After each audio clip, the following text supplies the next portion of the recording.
Welcome to this episode of Life to a Teee. I'm joined today by Nedu, Brazil, as most people call him. That's not his last name, people. Food entrepreneur, production executive, yes, sir. But also an ex-musician. Yes, and we're going to sir. talk all about that on today's episode. Bring it on, girl. So tell us a little bit about you, dear sir. So my name is Chinedu David Ekuyasi. So Why are you like that's my government name. We love government names so you can be searched. No. Please don't do your search. I mean, even though it's only positive things that come out. But, Nedu Brazil, as the world knows me as, CEO, founder of Quirky Scope, the guys behind the cameras that are using to shoot this, Wow. The guys behind the camera. What up, guys?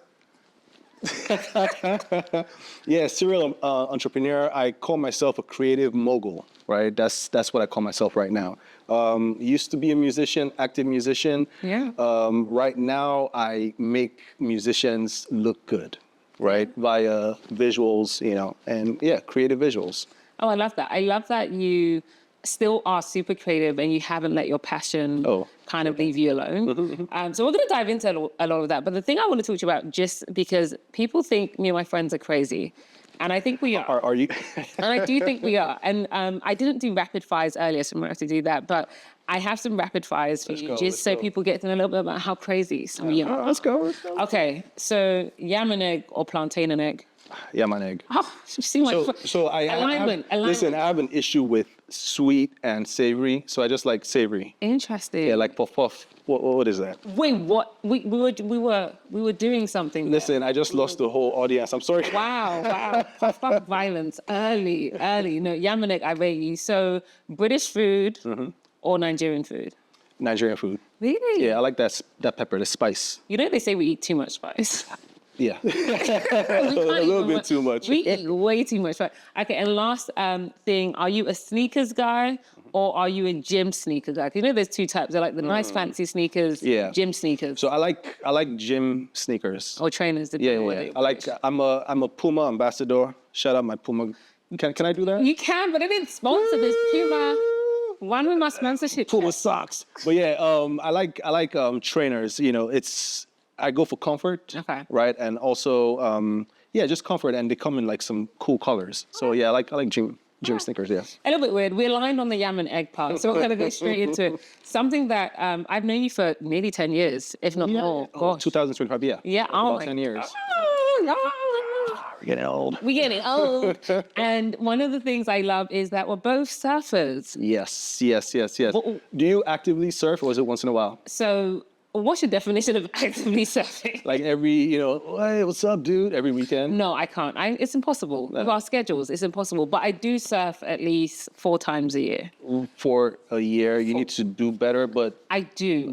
You play tennis more than you surf. I play tennis more than I surf. I play tennis every week. But it's easier to play tennis than it is to like get your hair where I'm a Exactly. I mean, I have all this hair. You do have a lot of hair. I have all this hair. So how often were you surfing? I think off camera I told you about my back. Yeah. Right. So my getaway is the beach. Right. When Lagos gets crazy, I go to Takwa Bay. Now Takwa Bay is 10 minutes away by a boat. Unlike them, Ilashe, they're like 40 minutes away, and they have like really good waves because they block the water. Right. So it's not too crazy like Ilashe that has those crazy waves. So it's controlled waves. And, we have the high tides, the low tides, and, we just pick the right time, 12 o'clock or 5-ish in the evening. And yeah, we go out. So every weekend I used to surf, but now back pain, I'm getting old. I can't pop. We're not in our 60s. I mean, I feel old. I feel older than I actually am. 57 and... Wow. But surfing I feel like surfing is a young sport. Like young-ish. Yes. Well, I mean, I see a lot of older people do it, so it's surfing, it's about ease, right? It's about catching the perfect time, so it takes a lot of like patience and whatnot, which I know a lot of young people struggle with. So that's why I feel like it's a older person's, sport, just more mature person's sport, but yeah, you have to wait for the right wave. And at that moment you just pop up. And I kind of liken it to life. I was just about to ask. I think the reason I started with, why do you surf and how often do you surf is, for those that don't know, surfers go into the ocean to get away from everything. True. It's our version of sanity in the wilderness almost, but not the wilderness in the literal sense, like the ocean version. Yeah. And I always say that as entrepreneurs, as people who are busy, who have a lot going on in their life, Yeah. How do you ground yourself outside of surfing? And that's why I started with surfing, because I know surfing grounds us, even in conversation. Right. So to be honest, right, it's different things, right? I have a great family and friend group. Okay. Right. So I'll start with them because, I give, my friends, I have literally 2 friends that I've known for over 20 years. Right. So if there's anybody that can bring me down to earth or bring me back to earth, it's my guys, right?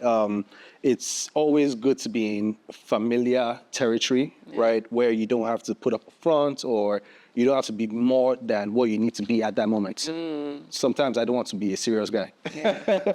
You say sometimes? I mean, I'm not a serious guy. I don't think I've ever seen you serious. No, there's sometimes I did an interview with, I'm not name dropping, but it's a guy, Dagote. And I had to keep a straight face, and that was such a very hard interview because I'm usually laughing and making the person laugh, but he's talking about serious stuff, and I'm like, yes, sir. Yes, sir. So family and, my friends keep me grounded. So to be honest, also work, right? I say work because, personally, I like to explore new territories, right? Unfamiliar territories, right? And in those territories, you don't know. You get what I mean? Like, you don't know, it's new. So it comes with some kind of humility.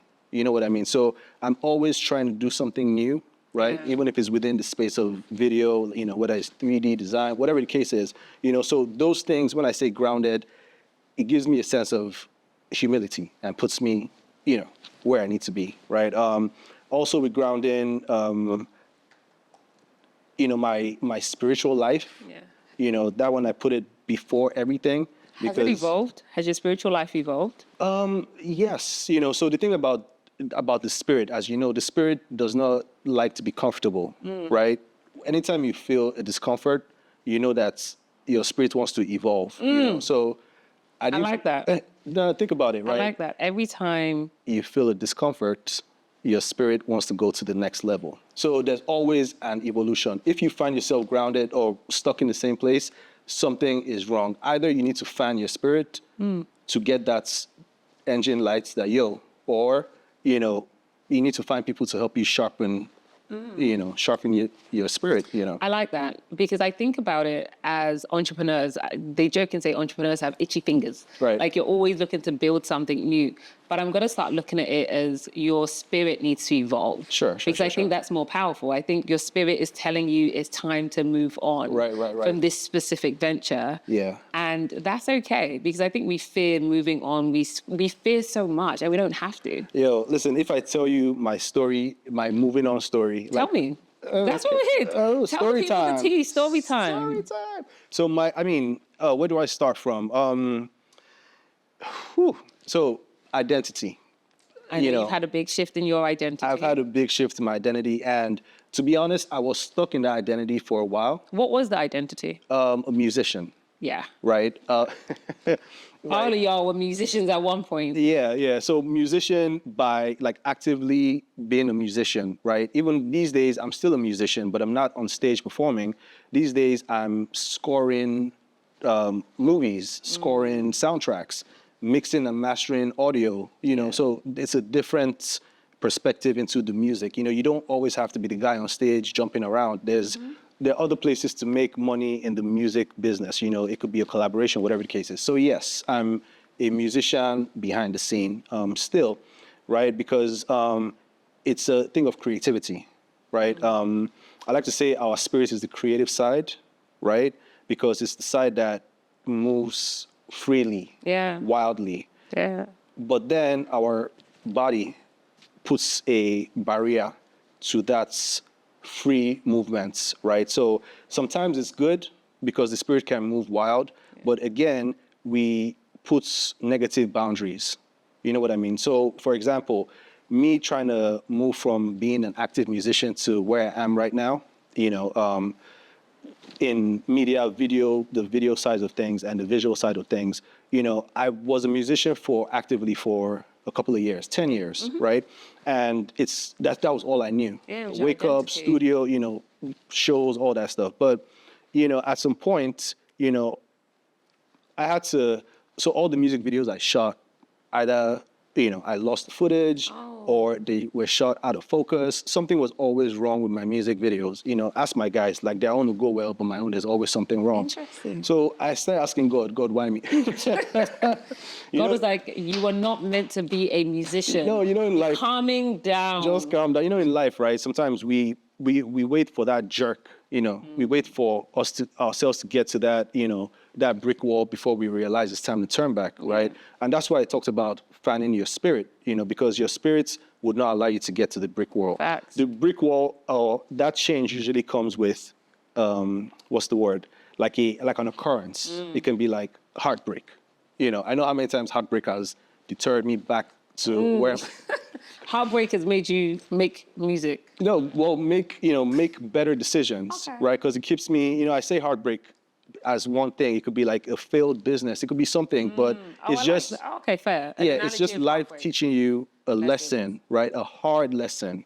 A lot of times, if your spirit is awake, if you're finding your spirit, you don't always have to go to the end of having a heartbreak or having a failed business before you know that it's time to move on. Do you feel like life has taught you a lot of hard lessons? Oh no, of course. What do you I'm think's a the student hardest? of life. There's so many lessons, In the but season. you can't get moments back. Uh, You can't get moments back. So you always need to be in the present. yeah. You know what I mean? Someone? No, it wasn't a thing of losing someone. It's just it's funny, but it's just me getting older. Okay. Right? When I think about what I used to do 10 years ago, I can't just do it now. At all. And right now everything is a memory to me, whether on pictures or me and my guys just in. But it's like, that was such a good time.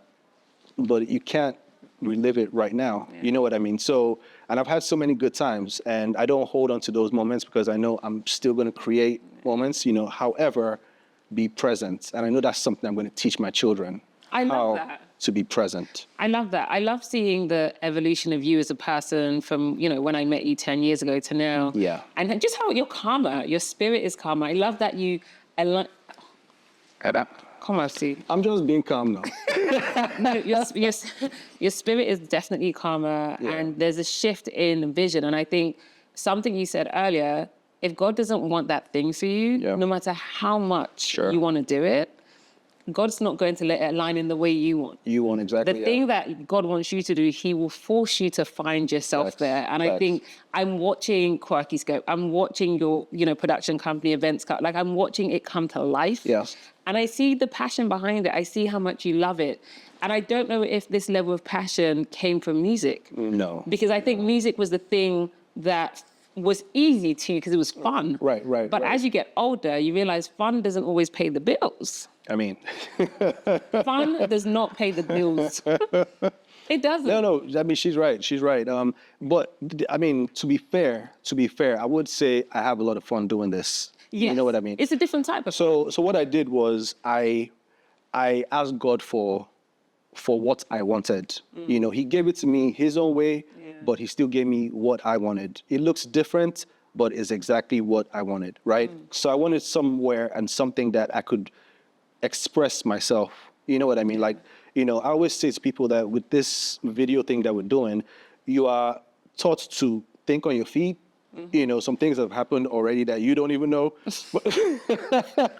I don't need to know. You don't need to know, right? To think on your feet, even with editing and stuff, there are mistakes that you can cover up with editing techniques. You know what I mean? But I haven't lost any of my files. No. You're good. I'm just...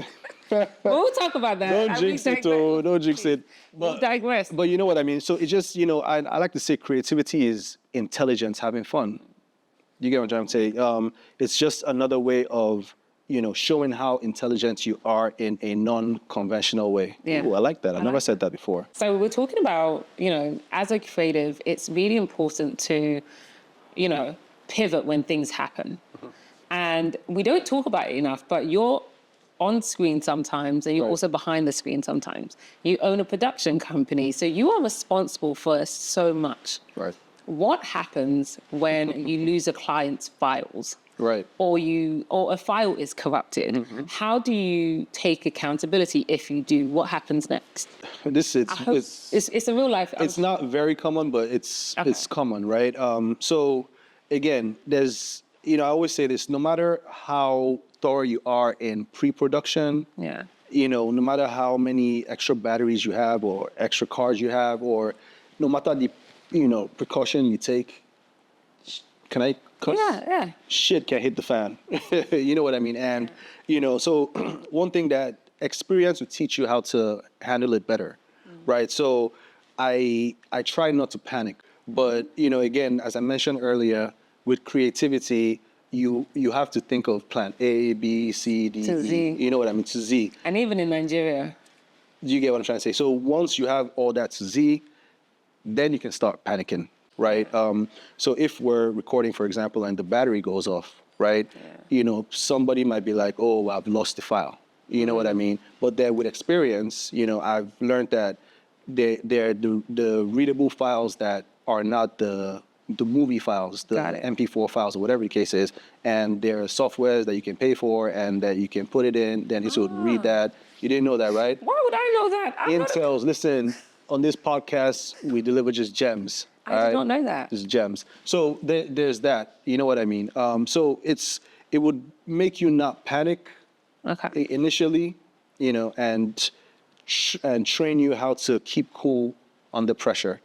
But what happens when you've lost a client's file? What happens is it depends. So there are different things you can do. You can make up for it. You know what I mean? So at the end of the day, it's about saving face, right?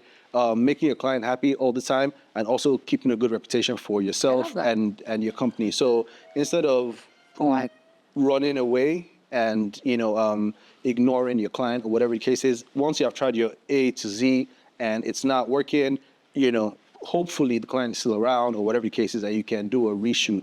It's gonna inconvenience the client, because obviously they had to take out time to do it.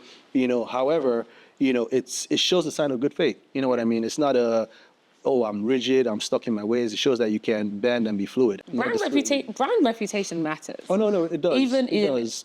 I've been saying it a lot more, over the last few years with my friends, is a lot of individuals who are brands themselves, right. We can't call out brands. We can't call out vendors that we've used. We can't call out creatives that have been unprofessional. We can't call out creatives that haven't delivered. Right. Because we have a brand to maintain, because we're trying to attract other brands to work with us. Right. But I'm of the school of, you need to let people know when certain people aren't worth working with. Right. And I love that you said, you have to make good, because it is on the individuals that has lost the files, deleted the files, mismanaged, to make good on a client that has taken out time, hair, makeup, paid, all that stuff. Paid all the things. Production is expensive. Of course. But there are also times when, as a producer, as a production company as a whole, you have to be like, team, how do we make sure this doesn't happen again? 100%. And I think that comes with experience. I think, the gem you just dropped about, there's ways you can back things up and you can,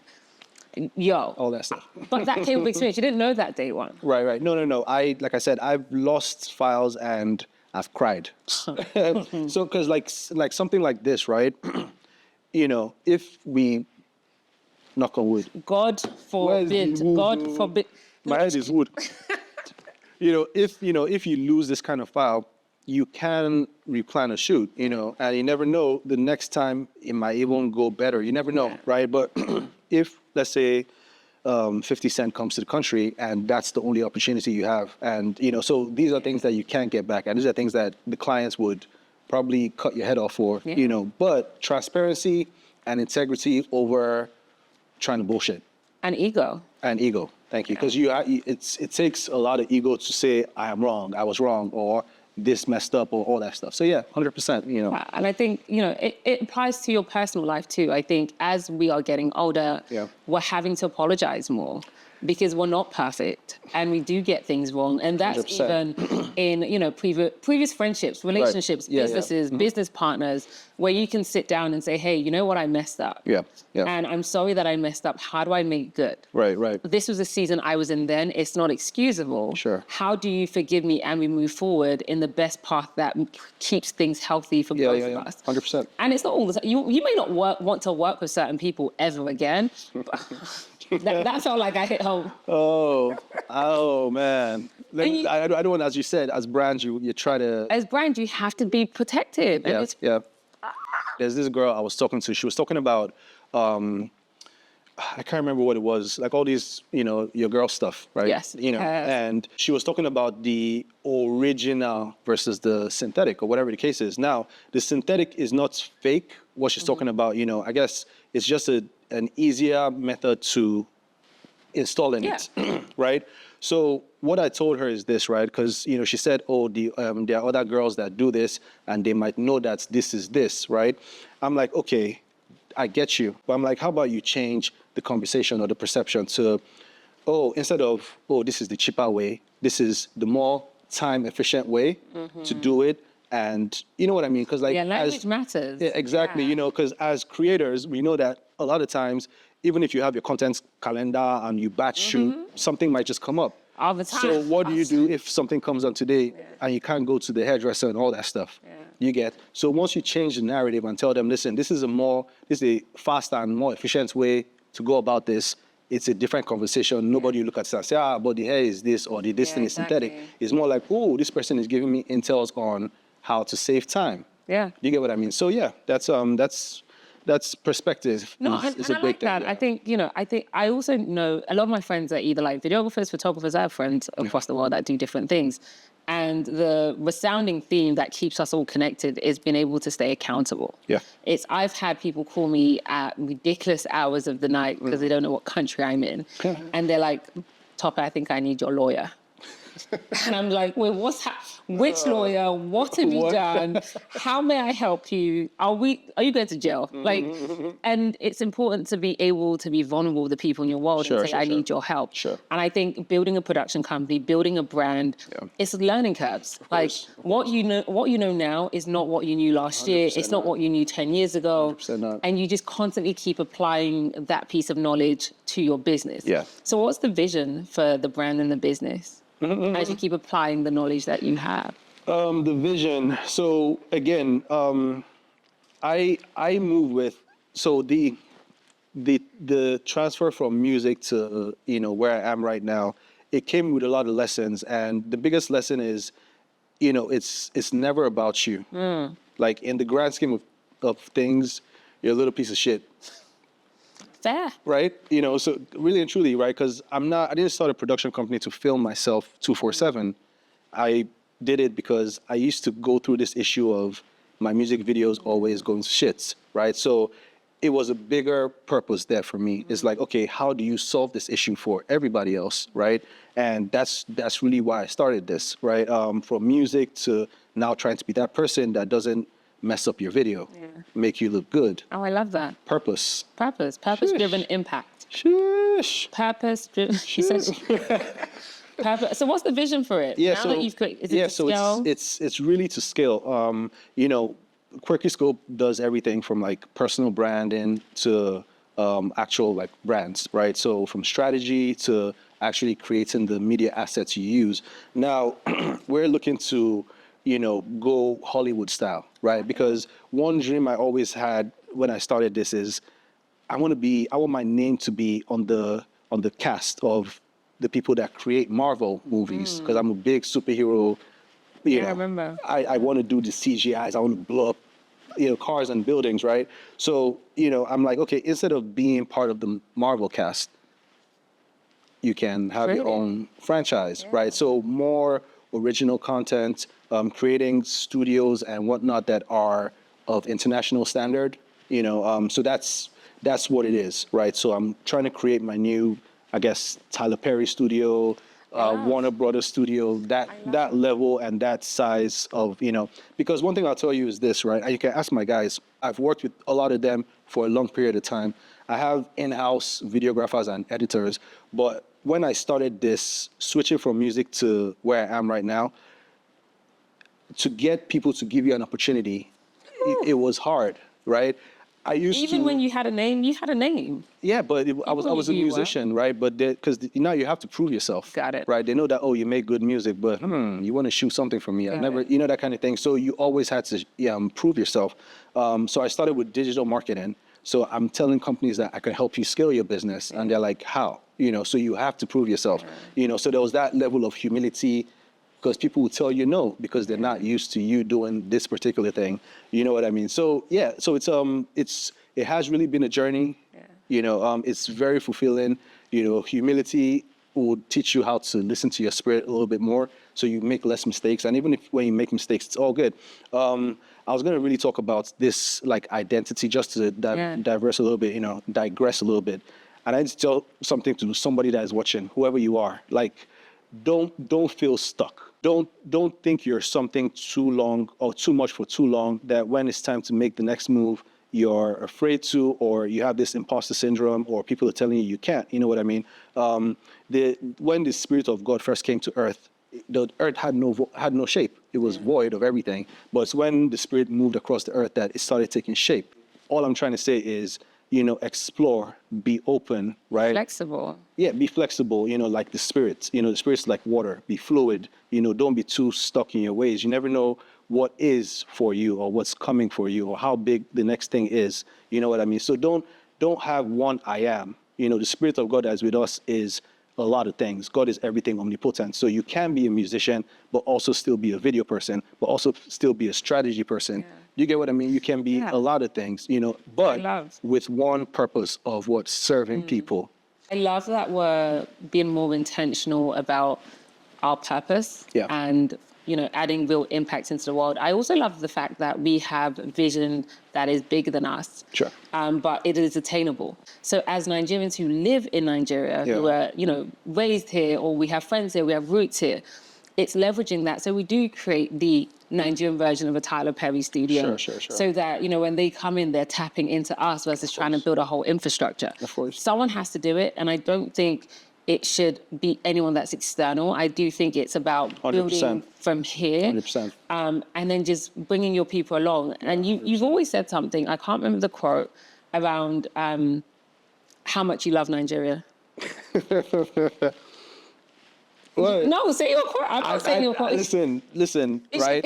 Okay, so for context, me and him were speaking a couple of weeks ago. I think it was 2 weeks ago. And we were filming another project, and I think I was like, oh, Nigeria is stressing me, you know, usual stuff that happens in Lagos. And he stopped me and he said, don't say that. And I was like, why? He's like, okay, so the quote goes, you know, you can't curse the land and expect it to bless you.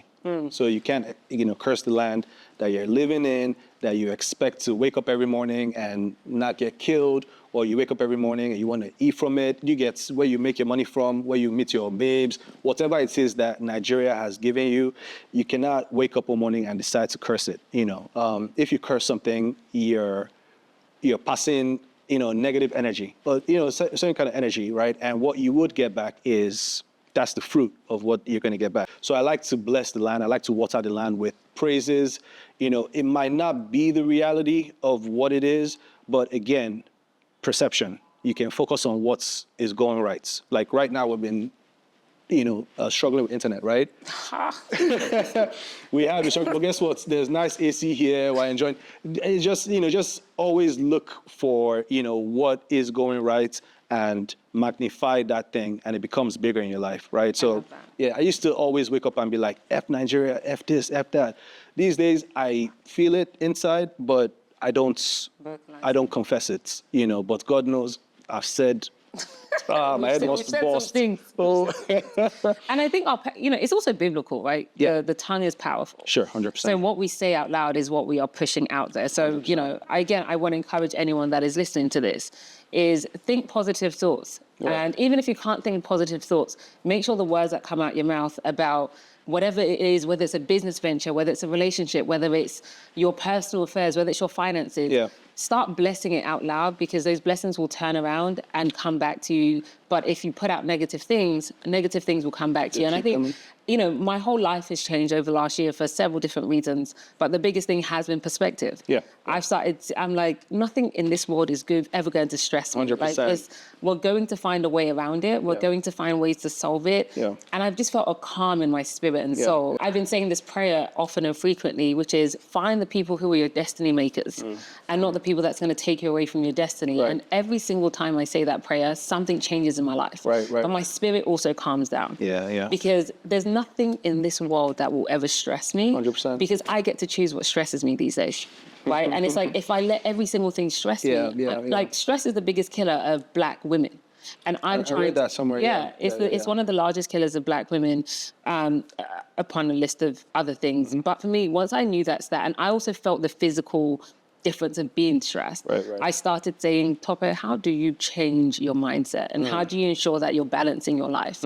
And finding moments of stillness, finding moments of calm, and doing the things that fill you with joy. Like, do the things that fill you with joy, because we have one life to live. It's not a joke. It's not a joke, right? Because if you think about it, right, life is like you can soak up so many things. Just think about everything that, you know, your mind is like a hard drive. Just think of things that are there that you haven't visited, right? So really and truly, if you're intentional about your thoughts, intentional about your words, I use gratitude. Oh, yeah, gratitude. Intentionally. Yeah. Gratitude intentionally. It's like, oh, something bad just wants to, you know, a negative thought wants to come. I'll just say, okay, well, this has happened. Okay, good. It's not that bad. Do you get what I mean? Like it's micro moments of joy is what I'm saying. Yeah, thank you. Micro MMJ. Micro moments of joy. I really like it because, you know, it helps me block things. It's like a shield for me, the gratitude. Oh, God has done this. This has happened before, so it can happen again. You know what I'm trying to say? It's you know, it's one Nothing of my God can't do. Nothing God cannot do. But I feel like we're in church. Church sermon, the spirit was moving. So what would you say to someone who, you know, there's a lot of people who think they will be the next Davido. You might not be. Right. I'm sorry, okay? What do you say to those talented individuals who can do so much, who are chasing this dream? What would you say to them? Like, how can they find and maximize their life to a T without feeling like they're failing at their first love? Find what I don't want to use the word passionate about, because people might not know what they're passionate about, but find that thing that you love doing the most, right? And that you can do with a childlike approach to it, right? Without thinking of what anybody's going to criticize or what they're going to say, you know what I mean? Find that thing that you love doing so much and get good at it. Now, number two thing, once with that thing, you know, use it to serve others. Now, when I say serve, you can collect money or whatever the case is, but the idea is to build and gain the experience. I feel like God will map out your next moves. You know, I'm saying God, a lot of people say, oh, he's talking religiously, but it's how he has done it in my life. That's the only way I can say it, you know, for anybody. Be good at something so that you have a value and you can offer it to somebody, okay? It might not be at the largest scale, but any scale is better than not doing anything. So just go out and do it. Oh, I love that. I love that piece of advice. Randomly, very unrelated. Sure. But you know, your accent goes from like a British accent, a Nigerian accent, and an American accent. Where were you born? I was born in Lagos, Nigeria. Oh, okay. But I have moved around. My mom is half German, half Nigerian. My dad... There's so many German Nigerians. We're plenty. We're plenty. Plenty in this Lagos. Yeah, Popsy, Yankee, Nigerian, you know, so I'm just all over the place. That makes sense. See my hand now. See my hand now. See my hand now. Yeah, I see. Yeah, Igbos. Yeah. Okay, so dad's American. Yeah, mostly German. Mom's German. No, they're both Nigerian. They're both Nigerian. Yeah, but partly American, partly German. Got it. Yeah. Makes sense. I'm like, so for anyone wondering, that's like he's random. And I'm just Brazilian. Wow. Not a far stretch. We're going so off script, but thank you so much. Thank you so much. Thanks for having me. Joining me on this episode of Life to a T. I hope you've learned something. I've learned so much about the journey as a creative, how God plays a part into everything that we do, and how sometimes our ego might have to take a beating as long as our clients know that they're being prioritized. So until next time, sit back, relax, and try and live your life to a T.